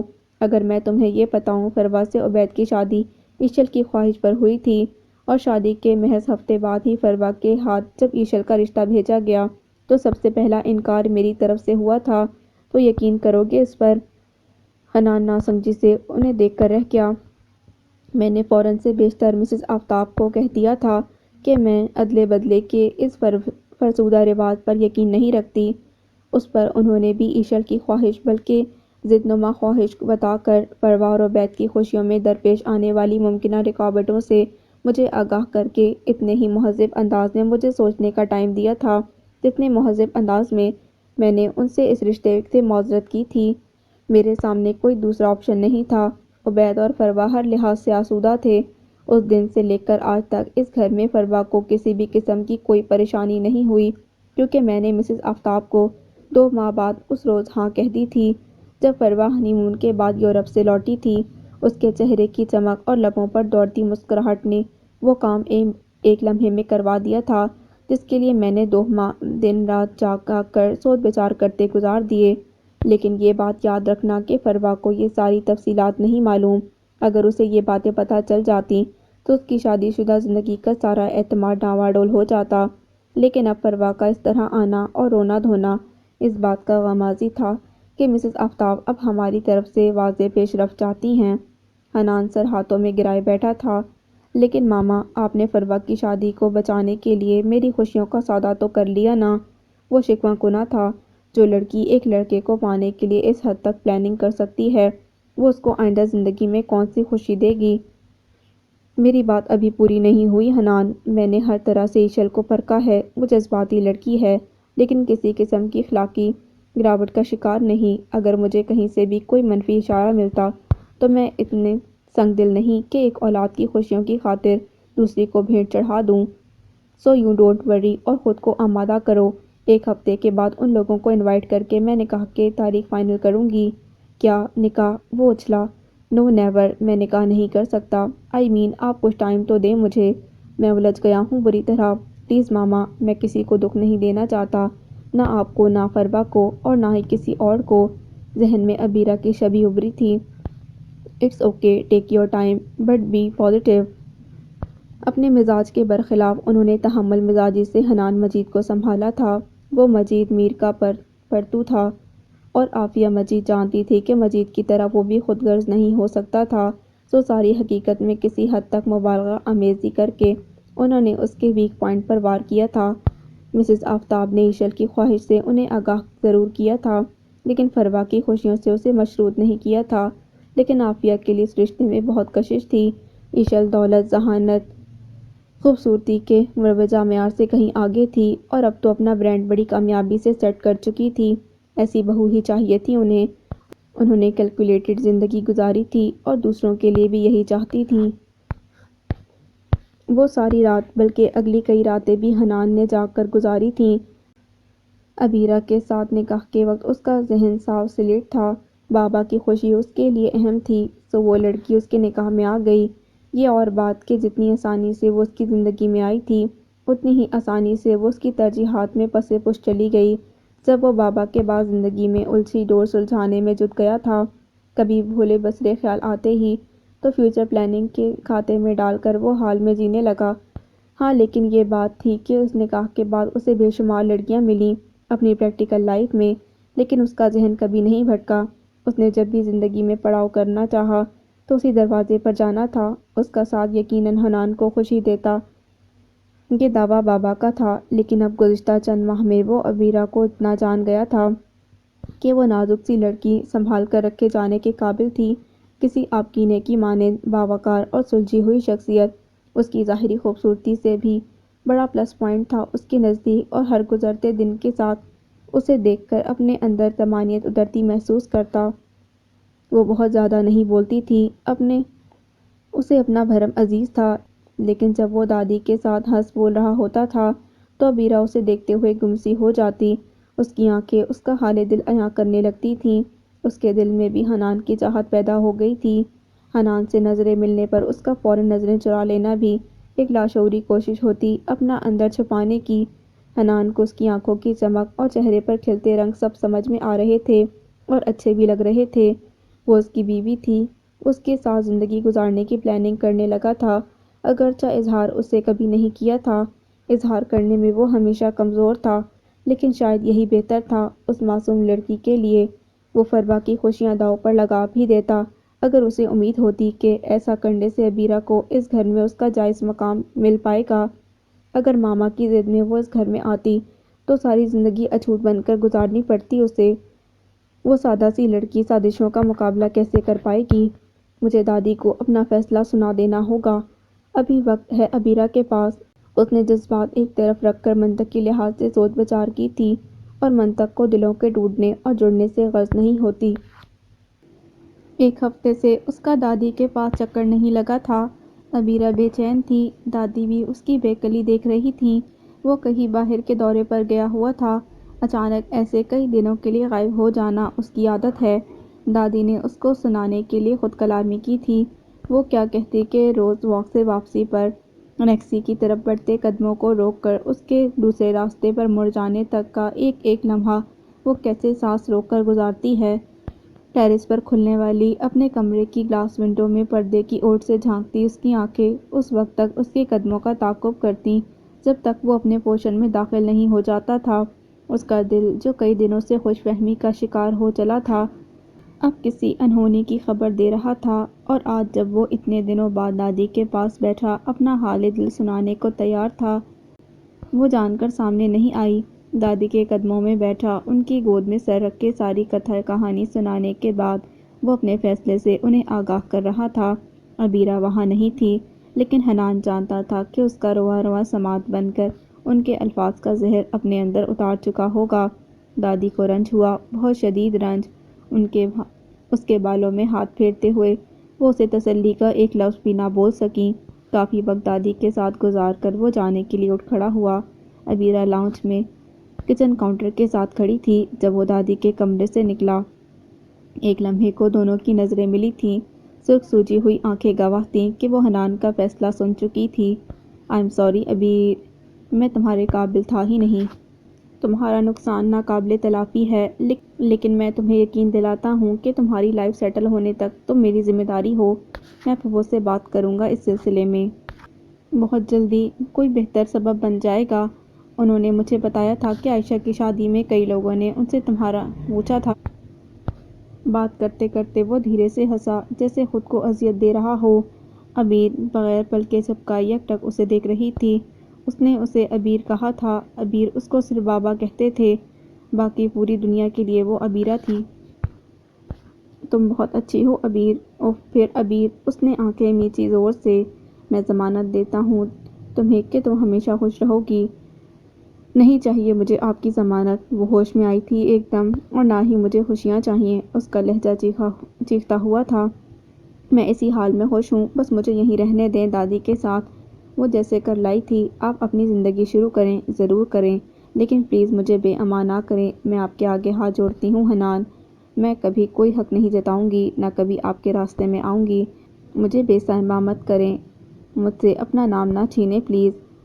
وہ ٹپ ٹپ گرتے آنسوؤں کے ساتھ اس کے آگے ہاتھ جوڑے کھڑی ہو گئی۔ اس نے اپنا بھرم، اپنا وقار، اپنی خودی، اپنی انا سب قربان کر دیا تھا اس لمحے۔ حنان نے بے اختیار اس کے ہاتھ اپنے ہاتھوں میں تھام کر نیچے کیے۔ ایسے نہ کرو عبیر۔ اس نے اس کے کانپتے وجود کو سنبھال کر کرسی پر بٹھایا تھا۔ لو پانی پیو۔ پانی کا گلاس اس نے اس کے لبوں سے لگایا۔ نہیں پینا مجھے پانی۔ عبیر نے اس کا ہاتھ جھٹکا۔ آپ مجھ سے وعدہ کریں کہ آپ میرے لیے کوئی انتہائی فیصلہ نہیں کریں گے۔ اس کی آواز کانپ رہی تھی۔ دیکھیں میری بات سنیں، میں جاب کر لوں گی، ہاسٹل میں رہ لوں گی، آپ کی لائف ڈسٹرب نہیں ہوگی، ٹھیک ہے نا؟ میں آپ کی خوشیوں میں رکاوٹ نہیں بنوں گی۔ آنسو پوچھ کر تیز تیز بولتی وہ اسے جیسے سمجھانا چاہ رہی تھی، لیکن پلیز آپ ایسا نہ کریں جو آپ سوچ رہے ہیں۔ اس کا ضبط ایک بار پھر جواب دے گیا تھا۔ وہ پھوٹ پھوٹ کر رو دی۔ حنان پنجوں کے بل اس کے مقابل بیٹھ گیا۔ عبیر کے ہاتھ نہایت نرمی سے اپنے ہاتھوں میں لے کر اس نے اس کی آنکھوں میں جھانکا۔ آئی پرامس، جب تک تمہاری خواہش نہیں ہوگی میں کوئی انتہائی فیصلہ نہیں کروں گا۔ Be relax now. سچ کہہ رہے ہیں آپ؟ کوئی بے یقینی تھی۔ ہاں بالکل سچ کہہ رہا ہوں۔ حنان اٹھ کھڑا ہوا۔ اس سے زیادہ وہ اس کی آنکھوں میں نہیں دیکھ سکتا تھا، جن میں رقم درد کی داستان کچھ اور گہری ہو گئی تھی۔ وہ اسے سنبھلنے کے لیے ٹائم دینا چاہتا تھا۔ میں نکاح کے چکر میں نہیں پڑوں گا۔ آپ میری طرف سے اقرار ان لوگوں تک پہنچا کر ڈائریکٹ شادی کی ڈیٹ فائنل کر دیں ماما۔ حنان نے مشینی انداز میں ناشتے کی ٹیبل پر ماما کو مخاطب کیا تھا۔ او بھائی، یو آر گریٹ۔ فروا نے اپنی کرسی چھوڑ کر پیچھے سے آ کر اس کے گلے میں باہیں ڈال دیں۔ It's okay. حنان نے اس کا چہرہ تھپ تھپاتے ہوئے پھیکی سی مسکراہٹ لبوں پر سجائی۔ ترب کا پتہ کام کر گیا تھا۔ ماما نے طمانینت سے فروا کو آنکھوں ہی آنکھوں میں پیغام دیا تھا، شام تک فون کر کے مسز آفتاب کو خوشخبری دی گئی اور مزید تفصیلات طے کرنے کے لیے اگلے روز انہیں ڈنر پر انوائٹ کر لیا گیا۔ ڈنر پر سب لوگوں کے ساتھ ایشل بھی آئی تھی، جس کی خوشی چھپائی نہیں چھپ رہی تھی۔ آئے واک کرتے ہیں۔ کھانے کے بعد وہ حنان کو لے کر لان میں چلی آئی۔ حنان نے اس کی ان عادتوں کے لیے خود کو تیار کرنا شروع کر دیا تھا۔ آدھے گھنٹے کی واک کے دوران ایشل ہی بولتی رہی اور ہنستی رہی۔ اس کی ہنسی میں بے ساختگی تھی اور تازگی بھی۔ اس کے چہرے کو دیکھتے ہوئے حنان گمسا ہوا۔ آس و نراس میں ڈوبی دو آنکھیں دماغ میں ثبت ہو گئی تھیں۔ ایک گہری سانس لے کر خود کو ہال میں واپس لانے کے لیے اس نے اوپر آسمان کی جانب نظر اٹھانا چاہی۔ وہ انیکسی کے اوپر والے روم کی گلاس وال پر آ ٹھہری تھیں، جس کی دوسری طرف ذرا سا پردہ ہٹا کر جھانکتا وجود ایک دم سے پیچھے ہوا تھا۔ حنان سے پھر لان کی تازہ ہوا میں بھی سانس لینا مشکل ہو گیا۔ آؤ اندر چلتے ہیں۔ اس نے ایشل کی بات سنی انسنی کرتے ہوئے قدم اندر بڑھا دیے۔ ایشل کی تیز حسیات نے ٹیرس کی طرف اٹھ کر ٹھہر جانے والی اس کی نظروں کو محسوس کیا تھا۔ ایک نظر اس نے انیکسی کے ٹیرس کی طرف ڈالی۔ وہاں کوئی نہیں تھا۔ پیچھے کمرے کی لائٹس آن تھیں اور پردے برابر تھے۔ وہاں کون رہتا ہے؟ حنان کا اضطراب اس کے لیے بامعنی ہو گیا تھا۔ فروا سے پوچھوں گی، وہاں کون رہتا ہے؟ اس نے مصمم ارادہ کیا۔ وہاں دادی رہتی ہیں۔ اس کے استفسار پر فروا نے قدرے حیرانی سے اسے دیکھتے ہوئے جواب دیا۔ اکیلی؟ اس نے پوری کوشش کی تھی کہ اپنے لہجے کو سرسری بنائے۔ ہاں، بس ملازم ہوتے ہیں، ایک ان کی کیئر ٹیکر ہے کچھ عرصے سے۔ فروا نے تفصیل بتائی۔ خیریت؟ کیا ہوا؟ آپ کیوں پوچھ رہی ہیں؟ فروا اپنی حیرانی کا اظہار کیے بنا نہ رہ سکی۔ نہیں، بس ایسے ہی، میں سوچ رہی تھی کہ کسی دن دادی سے مل کر آؤں، کافی عرصے سے ان سے ملاقات نہیں ہوئی۔ ایشل نے مسکرا کر اسے مطمئن کیا۔ دادی سے ملنا تو وہ چاہتی تھی، لیکن جتنی بار بھی وہ میر ہاؤس گئی، حنان کے ساتھ زیادہ سے زیادہ وقت بتانے کے چکر میں وہ اس ملاقات کو اگلی بار پر ٹال دیتی۔ ویسے بھی اس دن کے بعد اس نے حنان کے مزاج میں کوئی ایسی غیر معمولی بات نوٹ نہیں کی تھی کہ وہ کوریٹ کرتی۔ وہ خاموش طبیعت تو نہیں تھا، لیکن اس کی ریزرو نیچر شروع سے ہی ایسی تھی۔ تعلقات میں فاصلہ رکھنے کا وہ ہمیشہ سے قائل تھا۔ سو ایشل مطمئن تھی وہ اس کی ہونے جا رہی تھی، سو ساری تکلفات از خود ہی ختم ہو جانے تھے۔ کچھ بھی تھا، وہ حنان کے اسی گریز کے سبب اس کی طرف مائل ہوئی تھی۔ حنان مجید ایک چیلنج تھا۔ اس کی مہم جو فطرت کے لیے حنان مجید ایک چیلنج تھا، اور چیلنجز کو پورا کرنا اس کی تھرلنگ فطرت کا خاصہ تھا۔ لیکن اب حنان کے لیے اس کے جذبات بھی ٹھہراؤ سا لے آ رہے تھے۔ وہ اپنے تئیں اسے تسخیر کرنے والی تھی، یا شاید تسخیر کر چکی تھی اگر وہ شام اس کی زندگی میں نہ آتی۔ حسب عادت حنان کے ساتھ طویل ٹائم گزارنے کی نیت سے اس نے آؤٹنگ کا پلان کیا تھا۔ ڈنر کے بعد گھر جانے کی بجائے وہ حنان کے ساتھ اس کی طرف ہی چلی آئی تھی کہ ماما سے ملے ہوئے کافی دن ہو گئے تھے۔ ڈرائیو وے پر وہ لوگ ابھی گاڑی سے نکلے ہی تھے کہ عبیرہ حواس باختہ سی بھاگتی ہوئی اس طرف آئی۔ چہرے پر ہراس پھیلا ہوا تھا۔ کیا ہوا عبیر؟ حنان تیزی سے اس کی جانب بڑھا۔ ایشل نے آنکھیں میچ کر اسے پہچاننے کی کوشش کرنا چاہی۔ حنان، دادی کو پتہ نہیں کیا ہوا ہے۔ آنکھیں نہیں کھول رہی، نہ کسی بات کا جواب دے رہی ہیں۔ وہ رونے کو تھی۔ حنان ایک لمحے کی بھی تاخیر کیے بنا انیکسی کی طرف بھاگا۔ عبیر بھی اس کے پیچھے تھی۔ ایشل گمگم کی کیفیت میں تھی کہ ان کے پیچھے جائے یا اندر ماما کے پاس۔ اندر دادی واقعی آنکھیں مودے ساکت لیٹی تھیں۔ ایک ہاتھ سینے پر دھرا تھا اور دوسرا پہلو میں تھا۔ ایک نظر دیکھنے پر یوں محسوس ہو رہا تھا جیسے وہ گہری نیند میں ہوں۔ حنان نے ان کا چہرہ تھپتھپایا، نبض چیک کی۔ ہلکی ہلکی نبض چل رہی تھی، لیکن بند آنکھوں کی پتلیوں میں ذرا سی بھی جنبش نہیں تھی۔ میں ہاسپٹل لے کر جاتا ہوں۔ اس نے وقت ضائع کیے بغیر دادی کے نحیف وجود کو بازوؤں میں اٹھایا اور تیزی سے گاڑی تک آیا۔ میں بھی چلوں ساتھ؟ عبیرہ نے دادی کی چپلیں اٹھائیں۔ ہوش میں آئیں گی دادی تو ننگے پاؤں گھر تھوڑا ہی آئیں گی۔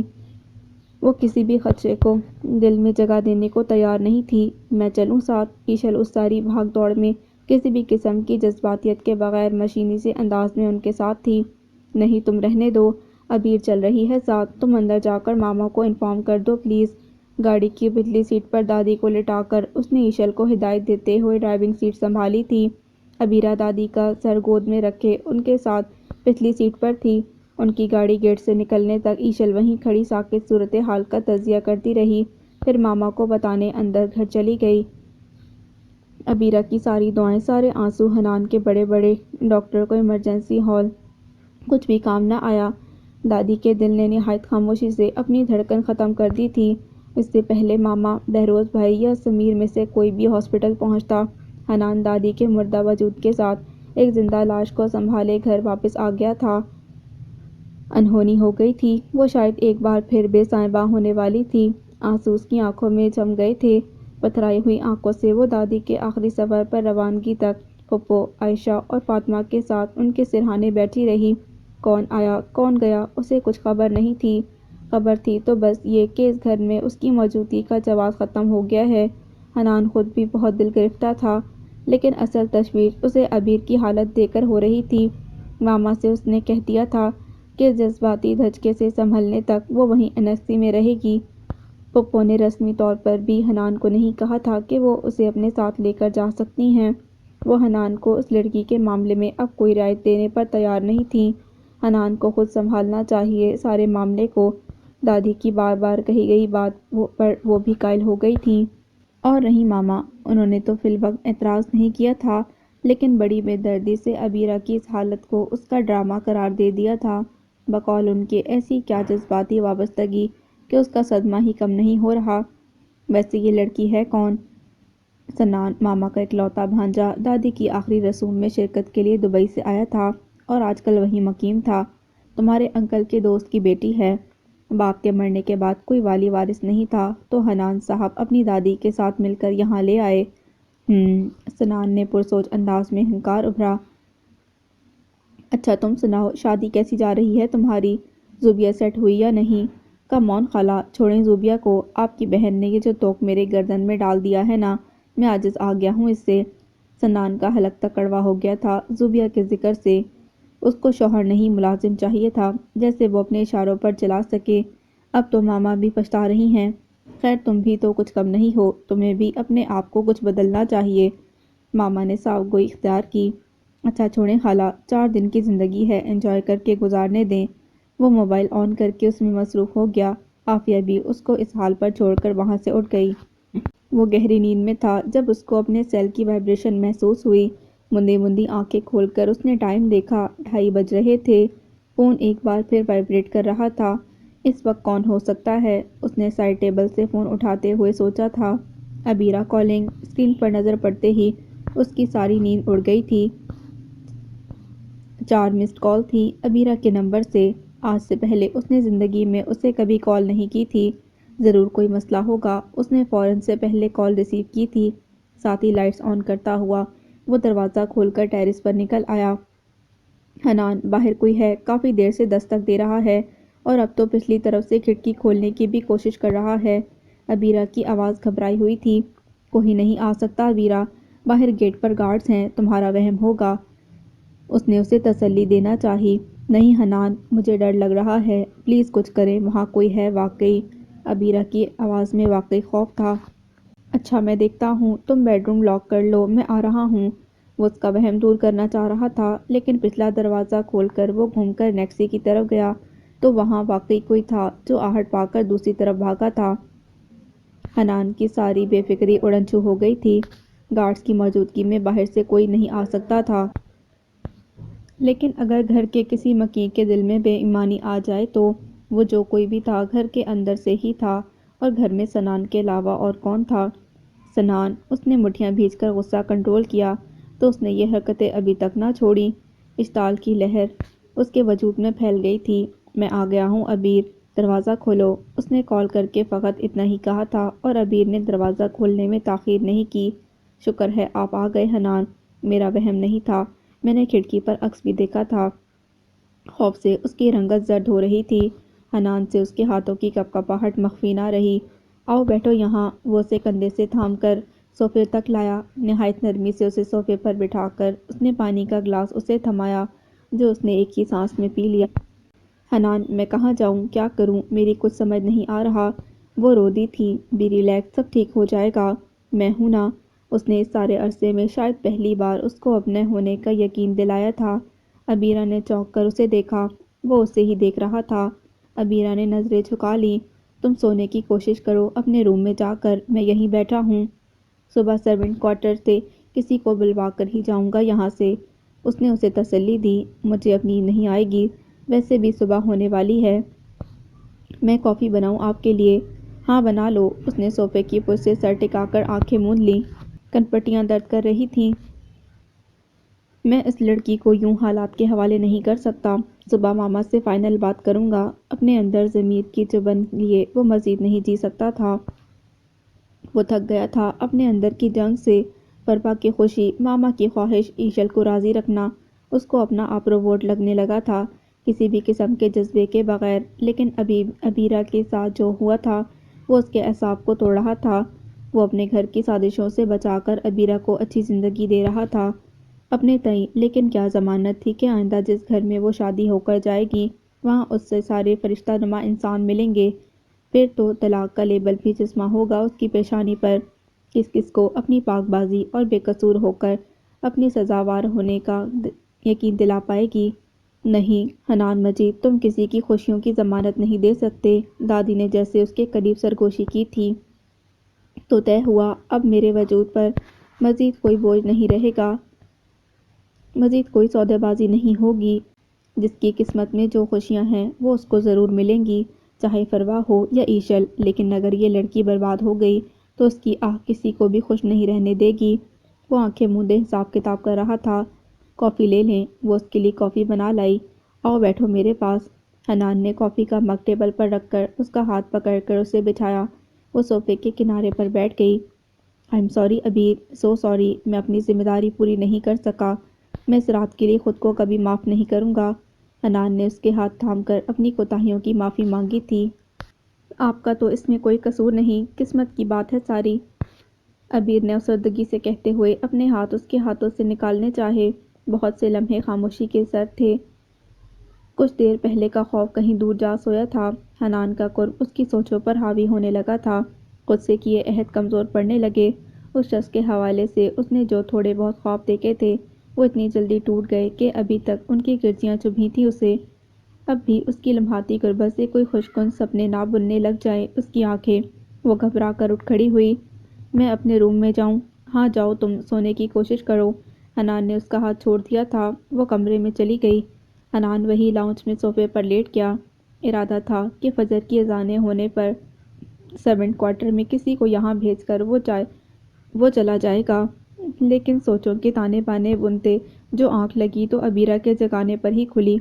صبح کی روشنی پھیل چکی تھی اور رات کے اندھیرے کو تمام تر خوف اور وسوسوں سمیت نکل گئی تھی۔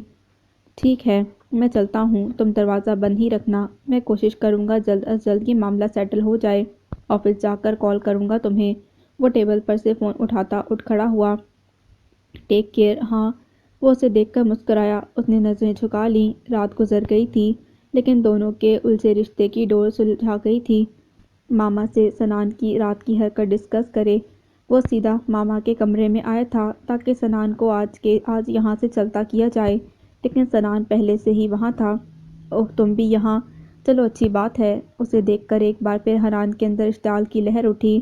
ماما اس سے پوچھیں رات یہ کہاں تھا؟ اس سے تو میں بعد میں پوچھ لوں گی، پہلے تم بتاؤ تم کہاں سے آ رہے ہو؟ ماما کی آواز سرد تھی۔ کیا مطلب ہے آپ کا؟ آپ کو پتہ ہے رات اس نے کیا کیا؟ شرم آ رہی ہے مجھے کہ یہ میرا کزن ہے۔ شرم تو مجھے بھی آ رہی ہے حنان کہ تم میرے بیٹے ہو۔ میں سمجھتی تھی کہ تم مجید کا عکس ہو، ان کی جیسی عادتیں ہیں تمہاری، لیکن میں غلطی پر تھی۔ تم اس حد تک گر جاؤ گے؟ I can't believe it. افسوس تم نے اپنے مرحوم باپ کی تربیت کا بھی لحاظ نہیں کیا۔ کیا کہے جا رہی ہیں ماما؟ میں اینیکسی میں تھا ابیرہ کے پاس، کیونکہ آدھی رات کو یہ محترم وہاں نقب لگانے کی کوشش کر رہے تھے۔ ابیرہ نے مجھے کال کی تھی۔ دیکھا خالہ، میں نے کہا تھا نا کہ حنان مجھ پر ہی الزام لگائے گا۔ سنان نے دنیا جہان کا دکھ اپنے چہرے پر طاری کیا۔ کیوں؟ کیا لگتے ہو تم ابیرہ کے، جو آدھی رات کو تمہیں مدد کے لیے بلا رہی تھی؟ فرشتہ سمجھتی ہے وہ تمہیں۔ حنان میں کہہ رہی ہوں ختم کرو یہ ڈرامہ اور دفن کرو اس لڑکی کو جس کی وجہ سے تم اس حد تک گر گئے ہو۔ وہ گرجی تھیں۔ اسٹاپ اٹ ماما، بیوی ہے وہ میری، اسی لیے کیا تھا اس نے مجھے فون۔ حنان کا ضبط جواب دے گیا تھا۔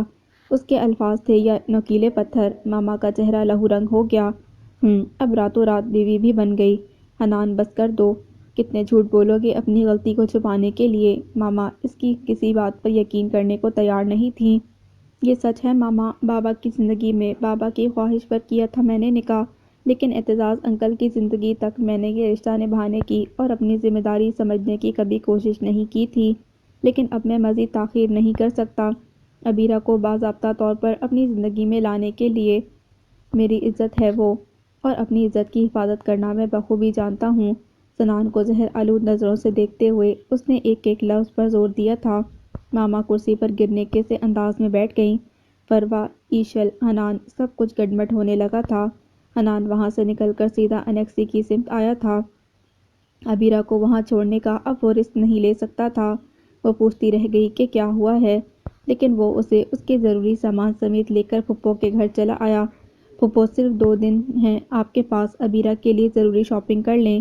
میں فیملی اور قریبی دوستوں کے لیے چھوٹی سی تقریب میں اپنی شادی ڈکلیئر کر رہا ہوں۔ ولیمہ اگلے ہفتے تک ہوگا۔ اس کے لہجے میں اتنی سنجیدگی تھی کہ پھپھو بھی کوئی سوال جواب نہ کر سکیں۔ سب کو کیا کہا گیا، کس طرح لوگوں کو خبر دی گئی؟ عبیرہ سب باتوں سے لا علم تھی۔ اس کو صرف یہ پتا تھا کہ اس وقت دلہن بنی وہ ہوٹل سے رخصت ہو کر حنان کے اپارٹمنٹ میں موجود تھی۔ پھپھو، عائشہ اور فاطمہ نے اس کے میک اپ کا کردار بخوبی نبھایا تھا۔ کاش بابا اور دادی بھی ہوتے آج، اور اعتزاز انکل بھی۔ اس کے قریب بیٹھتے ہوئے حنان نے کسی قدر افسردگی سے کہا تھا۔ اصل اداسی اسے ماما کے نہ ہونے کی وجہ سے ہو رہی تھی۔ اس کی اور بہروز بھائی کی تمام تر کوششوں کے باوجود انہوں نے اس نام نہاد شادی کو تسلیم کرنے سے صاف انکار کر دیا تھا۔ تمہیں پتہ ہے یہ اپارٹمنٹ میں نے تمہارے لیے خریدا تھا جب میں نے ایشر سے شادی کا فیصلہ کیا تھا۔ یہ اپارٹمنٹ کچھ بزنس شیئرز اور سیونگ سرٹیفکیٹس لیے تھے تمہارے لیے۔ میں تمہارا فیوچر کسی حد تک سیکیور کرنا چاہتا تھا، لیکن یہ نہیں پتا تھا کہ ہم اپنی زندگی کی ابتدا اسی اپارٹمنٹ میں کریں گے۔ وہ دھیرے سے ہنسا تھا۔ عبیرہ نے ذرا کی ذرا نظریں اٹھا کر اسے دیکھا۔ وہ اسی کی طرف متوجہ تھا۔ اس کی پلکیں لرز کر رہ گئیں۔ کیا ہوا ہے؟ ریلیکس ہو جاؤ یار، میں تو ساری فکروں سے آزاد محسوس کر رہا ہوں آج خود کو۔ حنان، وہ، ماما اور ایشل، میرا مطلب ہے فروا، ان کا کیا ہوگا؟ اگر فروا کی لائف میں پرابلم آیا تو؟ اس نے جھجک کر جملہ مکمل کیا۔ دیکھو عبیر، جب تک میں سمجھتا تھا کہ ان سب کی خوشیاں میرے فیصلے سے منسلک ہیں، میں بھی بہت ڈبل مائنڈڈ تھا، لیکن یار سب کچھ تو اللہ کے ہاتھ میں ہے، وہی قادر ہے ہر چیز پر۔ کیا گارنٹی ہے کہ میری اور ایشل کی شادی اگر ہو جاتی تو فروا خوش رہتی؟ فرض کرو عبید کو کچھ ہو جاتا تو ہم میں سے کوئی بھی کیا کر لیتا؟ بہرحال میں بھائی ہوں فروا کا، ایسے تو نہیں چھوڑ سکتا۔ میں عبید سے ملا، وہ اچھا انسان ہے، اور اس ساری پلاننگ سے قطعی بے خبر تھا وہ، جو دونوں گھرانوں کی خواتین کر رہی تھیں۔ مزید ایشل کو جب پتہ چلا کہ میں پہلے سے نکاح شدہ ہوں تو اس نے مجھے 4 سنا کر خود ہی اپنی زندگی سے بے دخل کر دیا کہ اسے سیکنڈ ہینڈ چیزیں استعمال کرنے کی عادت نہیں۔ اب رہ گئی ماما تو وہ بے شک ناراض ہیں اور ہماری شادی میں بھی شریک نہیں ہوئیں، لیکن بہروز بھائی اور سمیر انہیں سمجھا رہے ہیں۔ بہروز بھائی انہیں اپنے ساتھ لے گئے ہیں۔ بہروز بھائی کی بیوی کی جو عادتیں ہیں ان کے ساتھ ماما نے 2-4 ماہ بھی گزار لیے تو خوشی خوشی ہمیں معاف کر دیں گی اور ہمارے ساتھ بھی آ جائیں گی۔ آئی نو مائی مدر۔ اب دیکھو عبید اور فروا بھی نا آج کے فنکشن میں تھے۔ فروا کا موڈ اگرچہ آف تھا لیکن عبید کے کہنے پر آ تو گئی نا۔ سو میری جان، تم بھی اب سارے خدشے اور وسوسے جھٹک کر ذرا اپنے محبوب شوہر کی طرف توجہ کر لو۔ آخر جو وقت ہم گزار رہے ہیں یہ بھی دوبارہ نہیں آئے گا۔ دھیرے دھیرے ساری باتیں اسے سمجھا کر آخر میں وہ شوق ہوا تھا۔ اور سنو، یہ سچ ہے کہ تم سہمی سہمی سی سیدھے میرے دل میں اترتی ہو، لیکن بی بریو بیبی، دنیا کی آنکھوں میں آنکھیں ڈال کر جینے والی۔ ہاں، بیڈ روم میں ایسے ہی رہنا، پرفیکٹ لک یو نو۔ اب وہ اسے چھیڑ رہا تھا۔ شرمگی مسکراہٹ نے عبیر کے لبوں کو احاطہ کیا تھا، اسے چھپانے کو اس کی گردن ذرا اور جھک گئی تھی۔ چلو آؤ سجدہ شکر کرتے ہیں۔ حنان سنجیدہ ہوا۔ وہ بھی سر ہلا کر بیڈ سے اتر آئی۔ شکرانہ تو واجب تھا، اللہ تعالیٰ نے ایک بہترین انسان اس کے نصیب میں لکھا تھا۔ حنان نے بھاری دوپٹے کو پنوں سے آزاد کروانے میں اس کی مدد کی تھی۔ سادہ سے دوپٹے میں لپٹا چہرہ پہلے سے بھی زیادہ نظروں کو خیرہ کر رہا تھا۔ حنان نے اس کی پیشانی پر اپنے پیار کی پہلی مہر ثبت کی تھی۔